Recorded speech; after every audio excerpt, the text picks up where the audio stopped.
She's out here somewhere, and when we find her, make sure she disappears for good this time.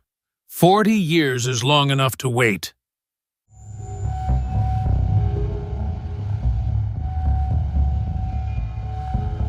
The radio crackled in the cab of a black pickup truck crawling through the Colorado mountains. Hamilton 1026 at last transmit.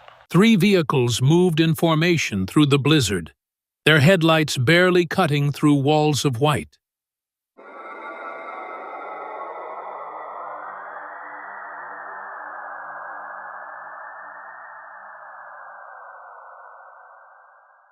The man behind the wheel smiled, his weathered face creased with something that resembled anticipation.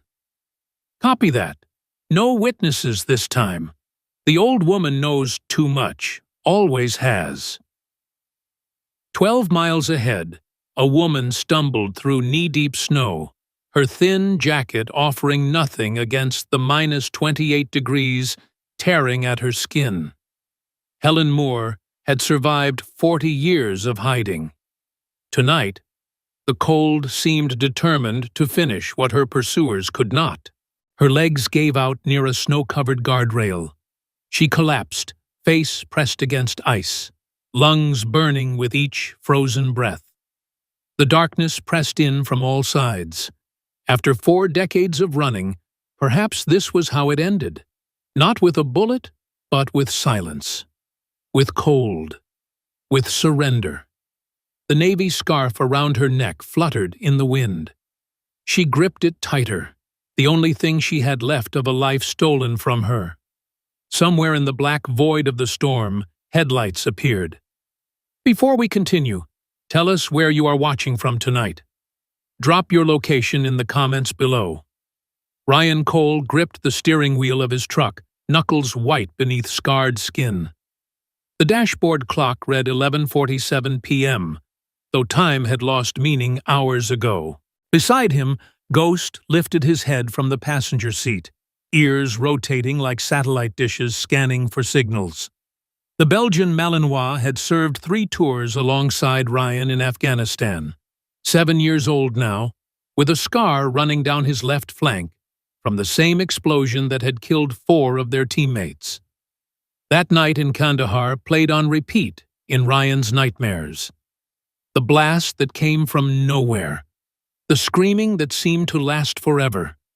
The silence that followed when there was no one left to scream. They had been discharged together. 2 broken soldiers with nothing left but each other. Ryan's mind drifted to the cabin 20 miles north. His father, Thomas Cole, 68 years old, lungs scarred from decades in the copper mines, waited alone, with dwindling oxygen and an empty medicine cabinet.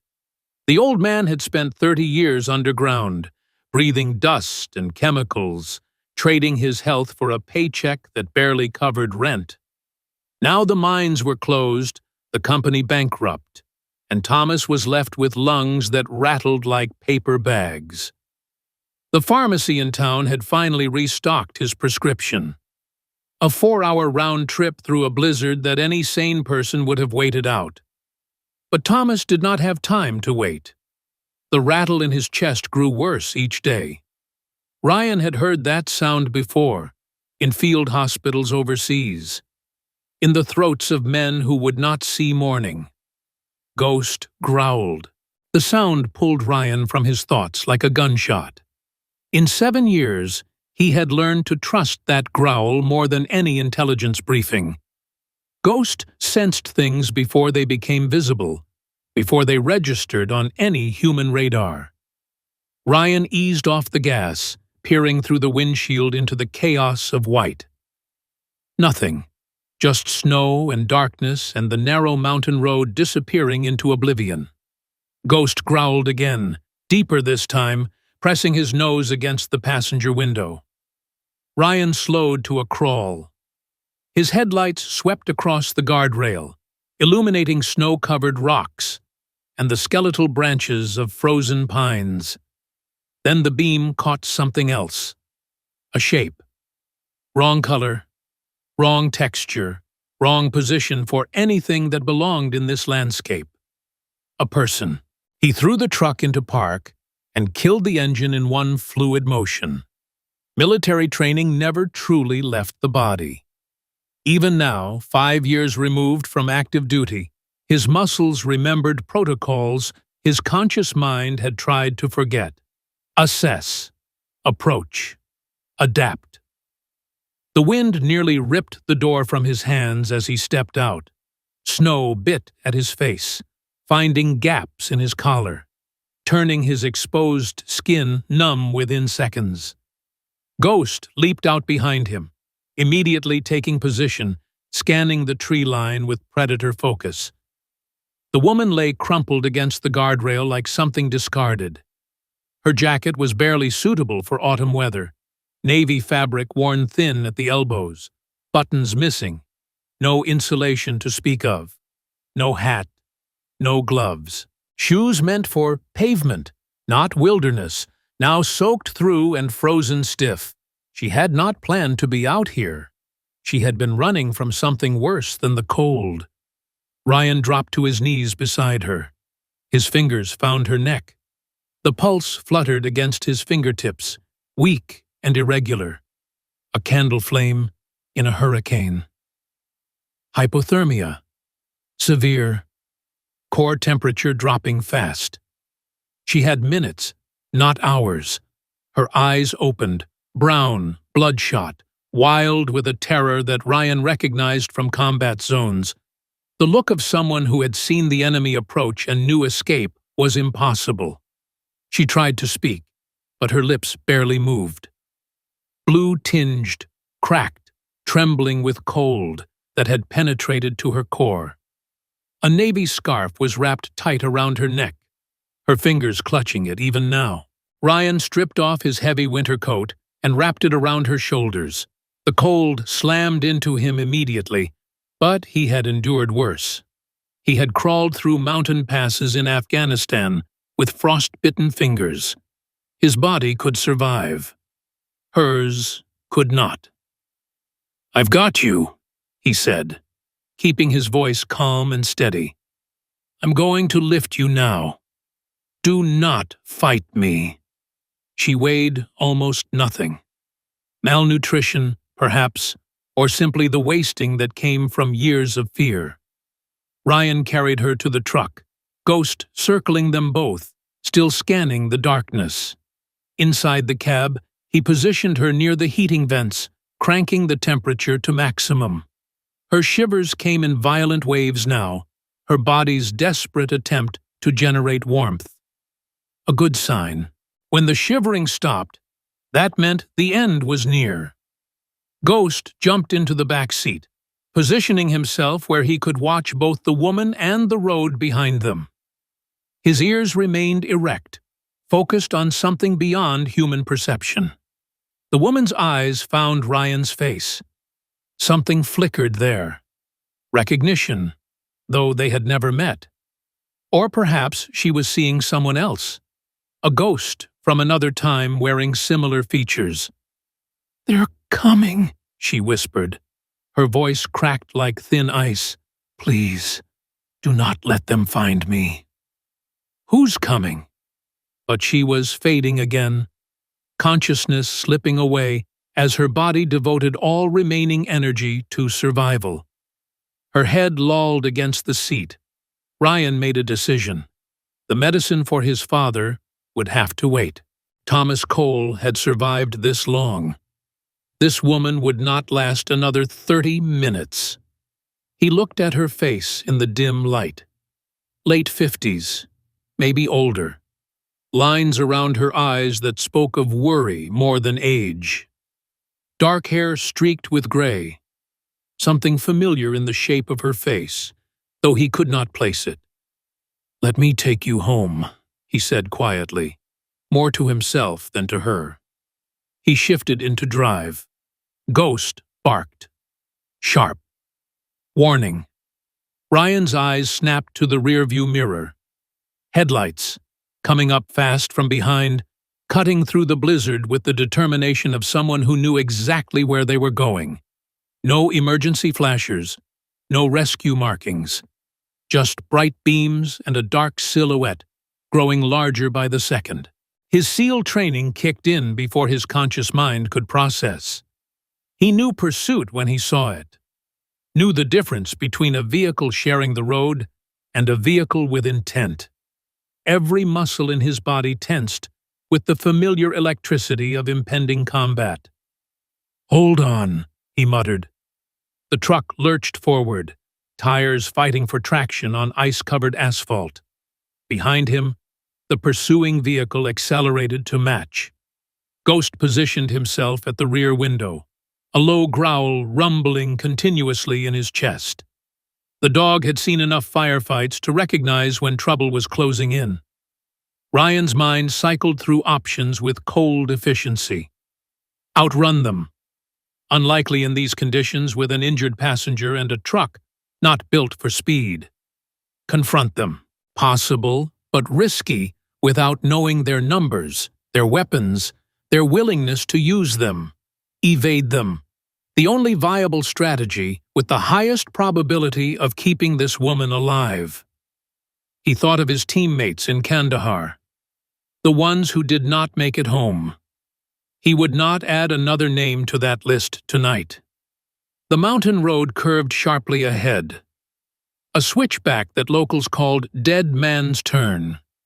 More than a few drivers had misjudged its severity over the years, their vehicles now rusting somewhere at the bottom of the ravine below. But Ryan had driven this route 100 times visiting his father. He knew every curve like the lines on his own palm, every danger point catalogued in memory, every hidden path mapped in his mind. He killed his headlights. The darkness swallowed them whole. The woman beside him stirred, but did not wake. Ryan navigated by memory and instinct, feeling the road beneath his tires, counting seconds between the turns. The speedometer climbed. 50. 60. Madness on a road like this, but madness was sometimes the only path to survival. Behind him, the pursuing headlights hesitated, slowing in confusion. The switchback approached. Ryan waited until the last possible moment, then yanked the wheel hard right. The truck slid across ice, rear end swinging wide, tires screaming against frozen pavement. For one sickening instant, he felt the vehicle beginning to tip. Then traction caught. The truck straightened, plunging onto a narrow forest road that disappeared between snow-heavy pines. Behind him, the pursuing vehicle shot past the turn, brake lights flaring red. Ryan heard the distant crunch of metal against guardrail, saw the headlights spin wildly before vanishing from view. He did not slow down, could not afford to assume the threat was eliminated. In his experience, threats never truly disappeared. They regrouped. They adapted. They returned. The forest road grew rougher, barely maintained even in summer, now buried under 2 feet of snow. The truck bucked and shuddered, engine straining against conditions it was never designed to handle. A warning light flickered on the dashboard. Transmission temperature climbing. After 3 miles, the engine coughed, sputtered, died. Ryan sat in the sudden silence, breath fogging in the rapidly cooling cab. Ghost whined softly from the back seat. The woman remained unconscious, his coat still wrapped around her thin frame. He had bought them time, nothing more. Through the trees, the blizzard continued its assault. No civilization for miles. No cell service this deep in the mountains.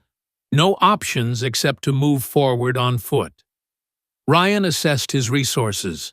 1 injured civilian, 1 trained combat dog, 1 former Navy SEAL with a hunting knife and skills honed across a dozen conflict zones. Emergency supplies in the truck bed. A vague memory of an abandoned ranger station somewhere in these woods. "Hey," he touched the woman's shoulder gently. "Can you hear me?" Her eyes opened slowly. The terror had faded, replaced by exhaustion. "Where are we?" she whispered. "Safe, for now." He chose not to mention the dead engine, the miles of wilderness, the hunters behind them. "I am Ryan. What is your name?" She hesitated. 40 years of hiding had taught her that names were dangerous things, but something in his eyes made her answer. "Helen. Helen Moore. Helen, we need to move. Can you walk?"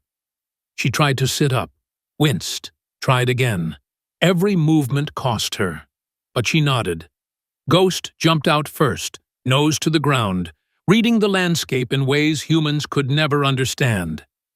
Ryan helped Helen from the cab, keeping one arm around her waist as her legs threatened to buckle. The cold hit them like a physical blow. Without his coat, Ryan felt the wind slice through his sweater, penetrating muscle and bone within seconds. He ignored it. Discomfort was a luxury soldiers learned to postpone. He retrieved the emergency pack from the truck bed. Thermal blankets, protein bars, a first aid kit, waterproof matches, a flashlight he could not risk using. Not much, but enough. "There is a ranger station," he said, wrapping Helen in a thermal blanket, "maybe 2 miles northeast. Can you make it?" She looked at him, at the wilderness surrounding them, at the darkness pressing in from all sides. Then she looked at Ghost, who had returned to her side, pressing his warm body against her leg. "I have to," she said simply.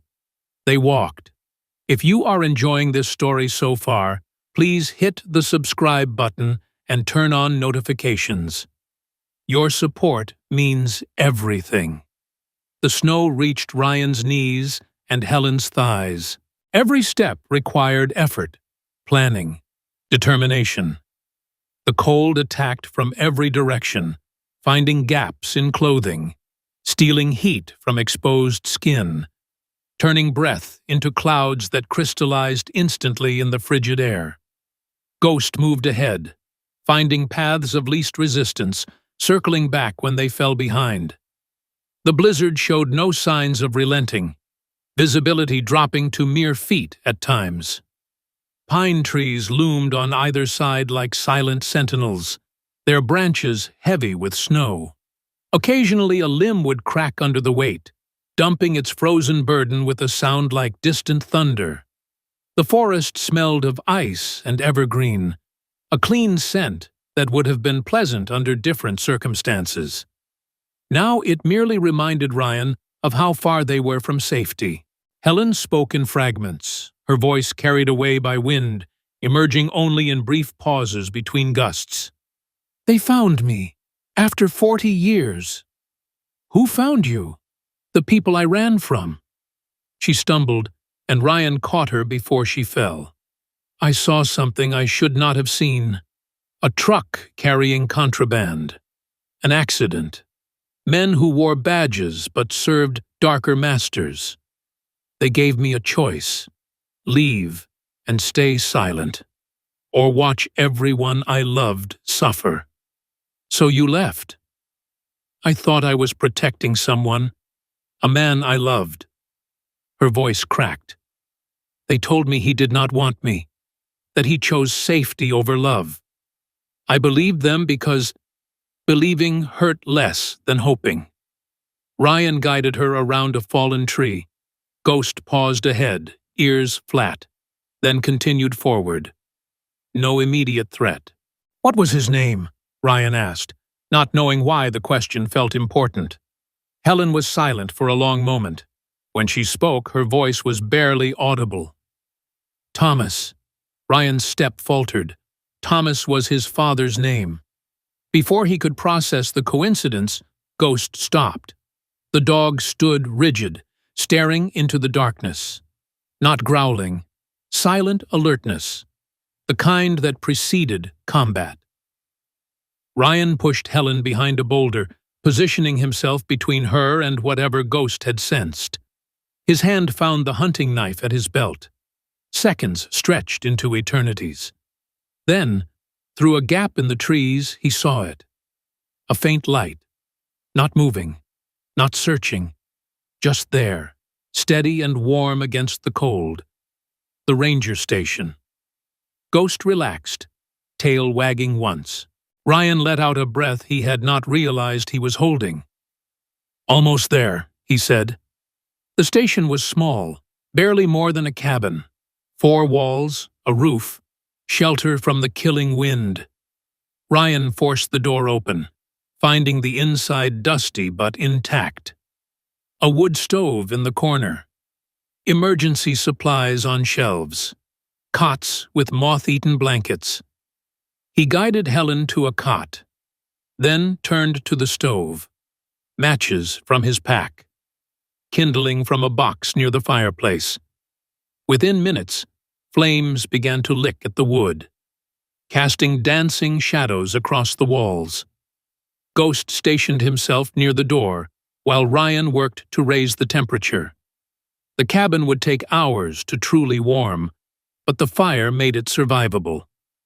Helen's shivering had grown worse, much worse. Her lips were turning blue again, her eyes unfocused, her breathing shallow and irregular. The violent tremors that had racked her body earlier were fading, and that terrified Ryan more than anything else. When a hypothermia victim stopped shivering, it meant their body was giving up the fight. Ryan checked her pulse. Weak, too weak. Erratic. Hypothermia was stealing her away, 1 degree at a time. He knew what he had to do. Field medicine. Survival training. The kind of decision that left no room for hesitation or modesty. He had done this before, in the mountains of Afghanistan, when a teammate had fallen through ice into a frozen stream. That man had lived. So would this woman. He added more logs to the fire, stoking it until the flames roared high and hot, casting orange light across the dusty walls of the station. Then he gathered every blanket in the cabin, layering them on the cot until it resembled a nest. He removed Helen's frozen outer clothes with clinical efficiency, wrapping her in dry fabric from the emergency supplies. It was not enough. Her core temperature was still dropping. He could feel it in the chill of her skin, see it in the pallor spreading across her face. Ryan stripped off his own sweater and lay down beside her on the narrow cot, pulling the mountain of blankets over them both. He wrapped his arms around her thin frame, pressing his chest against her back, sharing what warmth his body could generate. Skin to skin was the most effective method. He positioned them carefully, creating as much contact as possible while keeping her dignity intact. Ghost padded over and lay down on Helen's other side, adding his own considerable body heat to the effort. The dog seemed to understand exactly what was needed, pressing close without being told. The night stretched ahead, dark and uncertain. Outside, the blizzard howled its fury against the walls of the station, wind finding every crack and gap in the old structure. Somewhere in that white chaos, hunters were searching, following tracks that the falling snow would soon erase. But in this moment, there was only the fire crackling in the stove, the warmth slowly building beneath the blankets, and the steady rhythm of 2 heartbeats learning to synchronize. Ryan focused on his breathing, willing his body to generate more heat, refusing to let this woman slip away into the cold. Helen stirred against him, mumbling something in her half-conscious state. Her fingers tightened on the navy scarf she still clutched, even now. "Thomas," she whispered, the name escaping her lips like a prayer.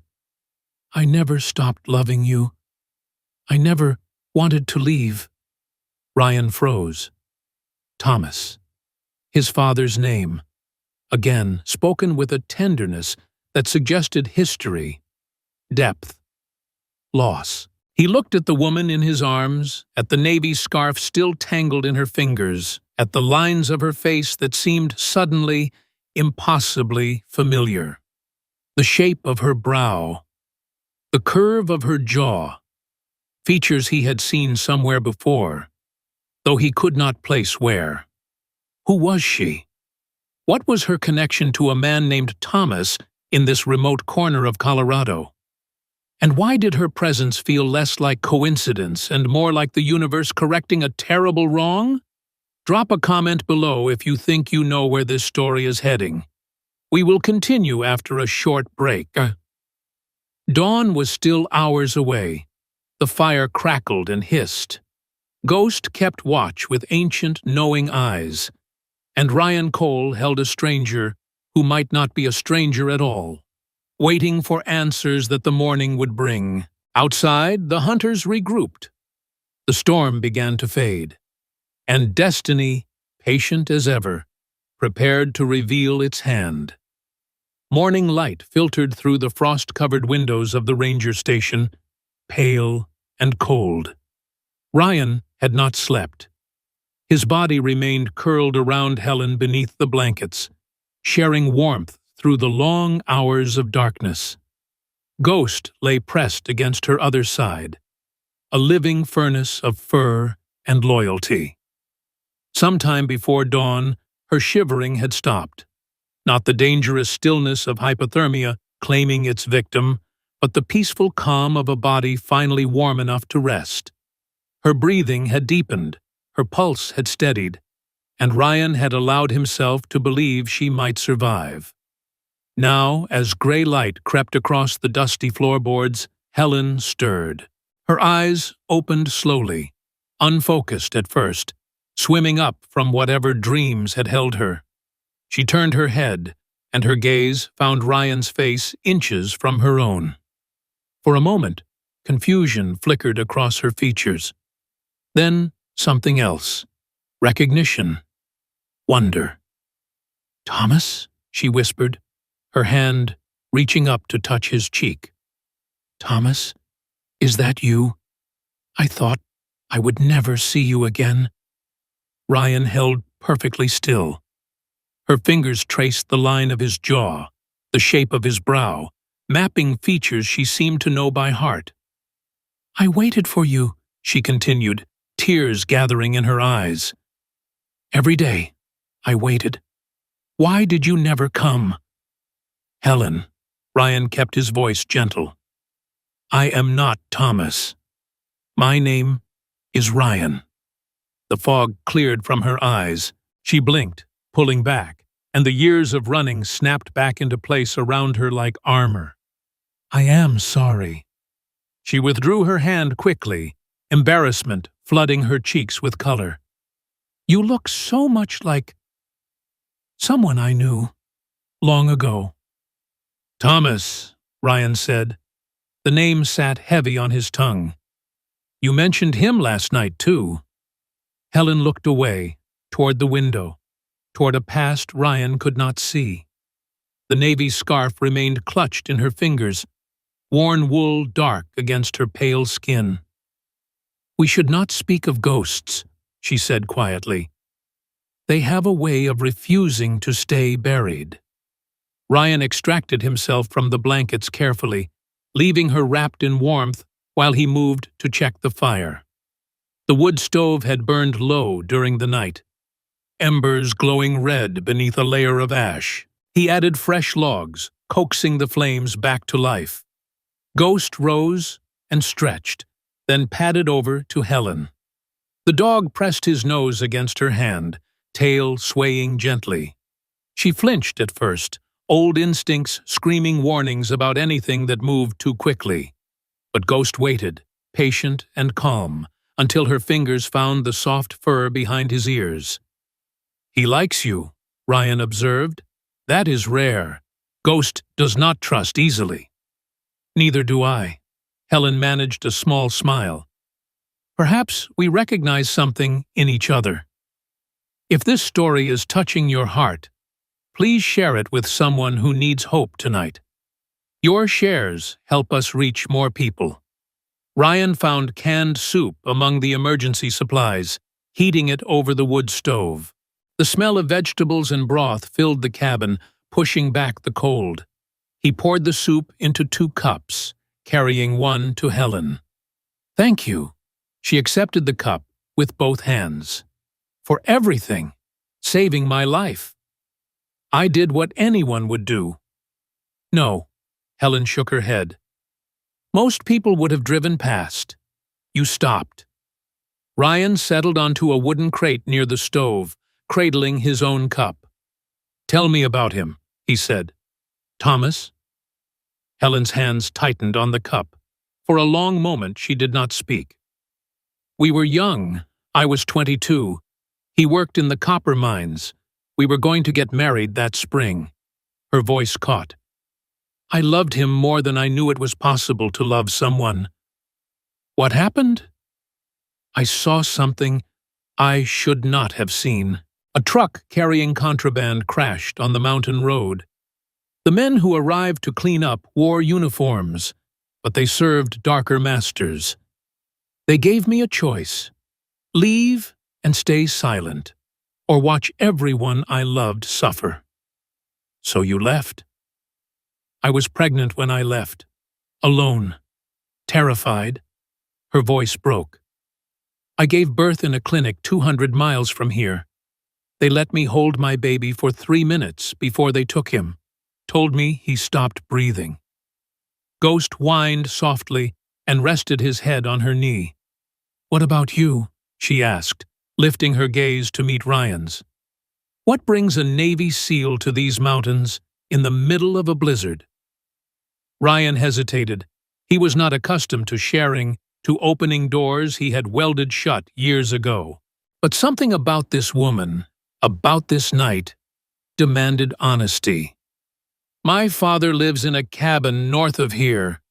Thomas Cole." He watched her face carefully as he spoke the name. 68 years old. Lungs scarred from 30 years in the mines. "I was bringing him medicine when I found you." Helen had gone very still. Her cup lowered slowly to her lap. "Thomas Cole," she repeated. Each syllable seemed to cost her. "He raised me alone. My mother left when I was born." Ryan heard the old bitterness creep into his voice despite his efforts to suppress it. "At least that is what I was told. She did not want me, so she disappeared. Left my father to pick up the pieces." "What was her name?" "Your mother." "I do not know. He never spoke of her." I stopped asking when I was old enough to understand that the question caused him pain. Tears were streaming down Helen's face now, silent rivers cutting tracks through the dust and exhaustion. "Ryan," her voice shook. "What year were you born?" The question landed strangely. 1984. February. During a blizzard. The worst one in decades. My father told me it took him 3 days to dig out enough to reach the hospital. Ryan frowned. "How did you know about the blizzard?" Helen set her cup aside with trembling hands. She reached for him, fingers hovering near his face, not quite touching. "Gray-blue eyes," she whispered. "Just like his. Just like Thomas." The fire crackled. Outside, wind pushed against the walls. Inside, something vast and impossible began to take shape in the space between them. "Helen, what are you saying?" "I gave birth in February of 1984, in a clinic during the worst blizzard I had ever seen. I held my baby for 3 minutes. He had gray-blue eyes. He gripped my fingers so tight." Tears choked her words. "They told me he died. They took him from my arms and told me his heart stopped. I buried an empty casket and spent 40 years believing the worst lie anyone has ever told." Ryan could not move, could not breathe. "You think I am your son. I know you are." Helen's hands found his face, cupping his cheeks the way a mother might hold a child she had lost. I know it, the way I know my own heartbeat. The shape of your brow, the set of your jaw. You are the baby they stole from me. That is impossible. Look at me, Ryan. Look at my eyes, my nose, the way my chin sets when I am determined. Then tell me it is impossible. He looked, and for the first time he saw. The features he had wondered about his entire life. The parts of himself that did not come from his father. They were here, in this woman's face, in the architecture of her bones and the color of her eyes. Mom! The word escaped before he could stop it. A word he had never spoken to anyone. A word that had always felt like a wound that would not heal. Helen pulled him into her arms, and 41 years of separation collapsed into a single moment. She sobbed against his shoulder, her thin body shaking with grief and joy and everything between. Ryan held her, this stranger who was not a stranger, this ghost who had become flesh. Ghost pressed against them both, tail wagging, as if he had known all along. We are approaching the most intense part of this story. Stay with us until the end. They had to move. The hunters would not stop searching, and the ranger station offered no long-term protection. Ryan helped Helen prepare for the trek to his father's cabin, wrapping her in every warm layer they could find. Thomas does not know, Helen said as they stepped into the blinding white morning. He does not know I am alive. He does not know you are his son by me. He raised me. He is my father in every way that matters. And I am grateful to him for that. She gripped his arm. But he deserves to know the truth. We all do. The walk began well enough. The blizzard had exhausted itself overnight, leaving behind a world transformed into white silence. Ghost led the way, cutting a path through knee-deep snow. Ryan kept one arm around Helen, supporting her when her strength faltered. They had covered perhaps a mile when Ghost stopped. The dog's hackles rose. A growl built in his chest, low and warning. Ryan pushed Helen behind a snow-covered boulder. His hand found the hunting knife at his belt, the only weapon he carried. Voices drifted through the trees, men calling to each other, spreading out in a search pattern. The hunters had found their trail. Stay here, Ryan whispered. Do not move until I come back. Ryan, trust me. He moved through the forest like smoke, using every skill 15 years of special operations had taught him. The snow muffled his footsteps. The trees provided cover. He circled wide, flanking the search party, counting heads. 4 men, armed with hunting rifles, spreading out to cover more ground. Ryan waited until 2 of them separated from the group, then struck. The first man never saw him coming. Ryan's forearm closed around his throat, cutting off air and sound simultaneously. The man struggled briefly, then went limp. Ryan lowered him to the snow, unconscious but breathing. The second man turned at the noise. His rifle came up. Ryan was faster. He closed the distance before the barrel could track him, driving his elbow into the man's solar plexus. The rifle discharged into the air, the sound cracking through the forest like thunder. The other 2 hunters came running. Ghost exploded from the trees, 70 pounds of muscle and teeth targeting the nearest threat. The man screamed, rifle flying from his hands as the dog drove him to the ground. The 4th hunter raised his weapon, aiming at Ghost. Ryan threw himself between them. The shot caught him in the shoulder. Pain erupted through his body, white-hot and blinding. He staggered, but did not fall. Years of combat conditioning keeping him upright through sheer will. His knife found the hunter's wrist, disarming him with a practiced twist. The man fled into the trees. Ghost started to pursue. "Ghost, stay!" Ryan's voice came out ragged. "Guard!" The dog obeyed, returning to stand over the fallen hunters, teeth bared in warning. Ryan pressed his hand against his shoulder. Blood seeped between his fingers, warm against the cold. The wound was not fatal, but it would slow him down. Would make the rest of the journey dangerous. "Ryan!" Helen emerged from behind the boulder, running toward him through the snow. Her face was white with terror, but her steps did not falter. "You are hurt. Let me see. We need to move. The shot will bring others."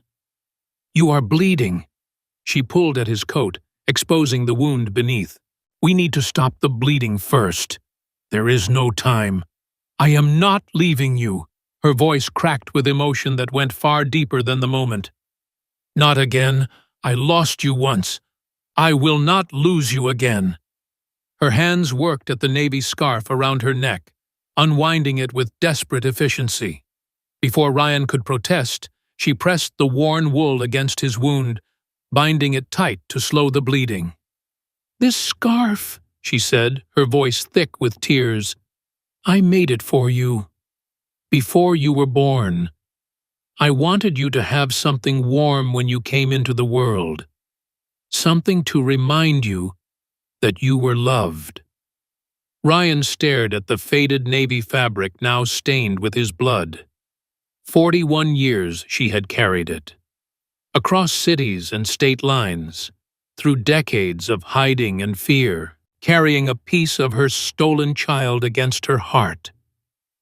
"Now it is doing what I always meant it to do," Helen whispered. "Keeping you warm, keeping you safe." Ghost whined and pressed against Ryan's leg. The dog's eyes held concern that bordered on human. "Can you walk?" Helen asked. "I have walked through worse." They moved on, slower now, with Ryan's arm across Helen's shoulders and Ghost ranging ahead to scout for danger. The cabin appeared through the trees as the morning sun broke through the clouds, its windows glowing with warm light. Home. Helen stopped at the edge of the tree line. Her breath caught. "I know this place," she whispered. "I know that door, that window. I stood on that porch 40 years ago, saying goodbye to a man I thought I would marry. Then it is time to say hello again." Ryan supported her up the porch steps. Blood had soaked through the scarf bandage, but the bleeding had slowed.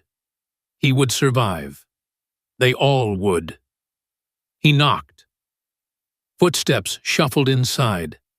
The rattle of a chain, the creak of hinges. Thomas Cole stood in the doorway. 68 years old. Gaunt from illness, but his eyes still held the sharpness of a man who had survived hard decades. Those eyes found Ryan first, flooding with relief. "Son, thank goodness. The storm had me worried." Then he saw Helen. The words died in his throat. His hand gripped the door frame as if the ground had shifted beneath his feet. "Helen?" The name emerged as barely a breath. "No, it cannot be. You're—" "Thomas?" She stepped forward, tears streaming down her face. "They lied to us. About everything." Thomas staggered. Ryan moved to catch him, but the old man pushed past, reaching for the woman he had mourned for 4 decades. They collided in an embrace that spoke of years stolen, of love preserved against impossible odds. Thomas buried his face in her hair, shoulders shaking with sobs. Helen clung to him like she would never let go again. Ryan watched his parents hold each other for the first time in 41 years. The scene blurred as unexpected tears filled his own eyes. Then Thomas turned to look at him. Really look. At the navy scarf binding his wound. At Helen beside him. At the truth that hung in the air between them. "Ryan," his father's voice shook. "Helen and I, before you were born, I know, Dad. She told me. They said the baby died. They said she left me. They lied." Ryan's voice hardened. "To all of us." The weight of it crashed over Thomas. He sank into a chair, Helen kneeling beside him, Ryan standing over them both. 3 people bound by blood and betrayal, finally together. But Ryan could not stay in that room. The walls pressed in, the revelations too large to contain. He pushed through the door and out into the snow, gasping cold air into his lungs. Ghost followed, pressing against his legs. Ryan stood in the white silence, face turned toward the sky. Everything he had believed about himself, about his mother, about his family, had been a lie constructed by evil men to protect their secrets. 41 years. His mother had been alive for 41 years, grieving him, loving him, carrying that scarf like a prayer. And he had grown up believing she had abandoned him. The cabin door opened. Helen stepped out, pulling a blanket around her shoulders. "Ryan, I spent my whole life hating her, hating you." The words tore from him. "Every time I wondered why I was not good enough, why my own mother did not want me. I wanted you." Helen's voice broke. "Every single day I wanted you. They stole that from us, from all of us." She crossed the porch and took his hands in hers. Her eyes, so like his own, held decades of sorrow and a fierce, unquenchable love. "We cannot get those years back," she said. "But we have now. We have tomorrow. If you will let me, I would like to spend whatever time I have left being your mother." Ryan pulled her into his arms. Behind them, headlights swept across the cabin. 3 vehicles. The hunters had regrouped. Ryan pushed Helen toward the door. "Get inside. Stay with Dad." "Ryan, your shoulder." "I said go." Thomas appeared in the doorway, a shotgun in his trembling hands. His eyes found Ryan's. "Together," the old man said. "This time we face them together." 6 men emerged from the vehicles. Their leader stepped forward, the same weathered face from 40 years of Helen's nightmares. "Well, the whole family, reunited at last." His smile held no warmth. "This makes things simpler. No loose ends. You're trespassing." Ryan positioned himself at the porch steps, Ghost snarling at his side. "Leave now." "Or what? You will shoot us? 1 injured man and 1 old-timer against 6? The leader laughed. "Helen, dear, just come with us quietly. We can make this painless." "You took my son from me." Helen stepped onto the porch, standing beside Thomas. "You destroyed my family. You stole 40 years of my life. There is nothing painless about what you have done. Business is business. You were a liability then. You are a liability now. Then you should have made sure I never found my way home." Helen's voice turned to steel. "Because now I have something worth fighting for." The leader raised his hand, signaling his men. Sirens erupted in the distance. The leader froze. His men exchanged uncertain glances. "I made a call from the ranger station," Ryan said calmly. "Satellite phone. Told the sheriff everything. They have been looking for you for 40 years. Tonight, they finally found you." Flashing lights appeared on the road. 2 cruisers, then 3, then 4. "You're bluffing." "Am I?" Ryan held up his phone. "I also recorded every word you just said, every threat, every admission. Prosecutors love recordings." The leader's face twisted with rage. For a moment, Ryan thought he might order his men to attack anyway. Then the first cruiser pulled into the yard. "This is not over," the leader snarled. "Yes," Ryan said quietly. "It is." Deputies swarmed the property. Handcuffs clicked. Rights were read. One by one, the men who had terrorized Helen for 40 years were loaded into patrol cars. The leader was the last to go. He locked eyes with Helen as deputies guided him toward a cruiser. "You think this changes anything? We have friends, lawyers, connections." Helen walked down the porch steps, standing directly in front of him. "You took everything from me once," she said. "My love, my child, my life. But you could not kill what mattered most. You could not kill hope." She turned her back on him and walked into her son's arms. 3 months later, spring arrived in the Colorado mountains. Snow melted into rushing streams. Wildflowers pushed through thawing earth. The cabin that had sheltered one lonely man now housed 3. Helen had testified at trial after trial. The organization crumbled. Men who had worn badges while serving criminals faced justice at last. Thomas responded to new treatments, his breathing easier each day. But more than medicine healed him. Having Helen beside him lifted weights he had carried for decades. Ryan took a position training search and rescue teams for the county. Ghost patrolled the property like a retired general, content at last.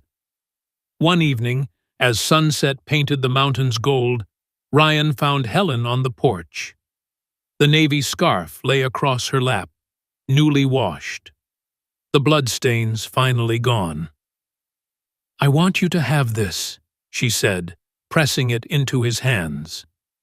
"It found its way back to you, just like I did."